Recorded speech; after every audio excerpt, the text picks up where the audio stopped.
একজন মৌলানা কমেন্ট করছে, মৌলানার নাম হচ্ছে মৌলানা বাকি বিল্লাহ ওয়াইসি। তা তিনি কমেন্ট করছে যে বাল হাদিস মানে আহলুল হাদিস সম্পর্কে একটা প্রশংসামূলক কথা বলছি। তার কমেন্টে উনি এটা বলছে যে বাল হাদিস মানে হাদিসেও যে বালের হয়, এটা এই মৌলানার কাছ থেকেই প্রথম শুনলাম। এখন যেই লোক হাদিসকে বাল বলতে পারে সে কি মুসলিম থাকে? সে তো মুরতাদ হয়ে যায় না?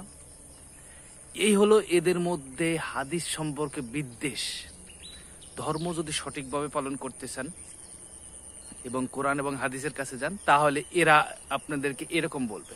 কারণ ওনারা মৌলানা হচ্ছে গে হাদিয়া নিবে, মিলাদ পড়বে, টাকা পয়সা কামাই করবে। এখন মানুষ যদি মনে করেন যে কোরআন এবং হাদিসের কাছে চলে যায়, তাহলে তো আর ওনারা কেউ দাওয়াত দিবে না।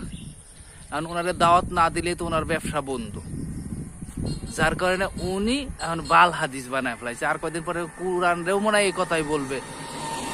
এই হলো এদের অবস্থা, আকীদা। ঠিক আছে, এরা এরকম মানসিকতা নিয়ে চলে।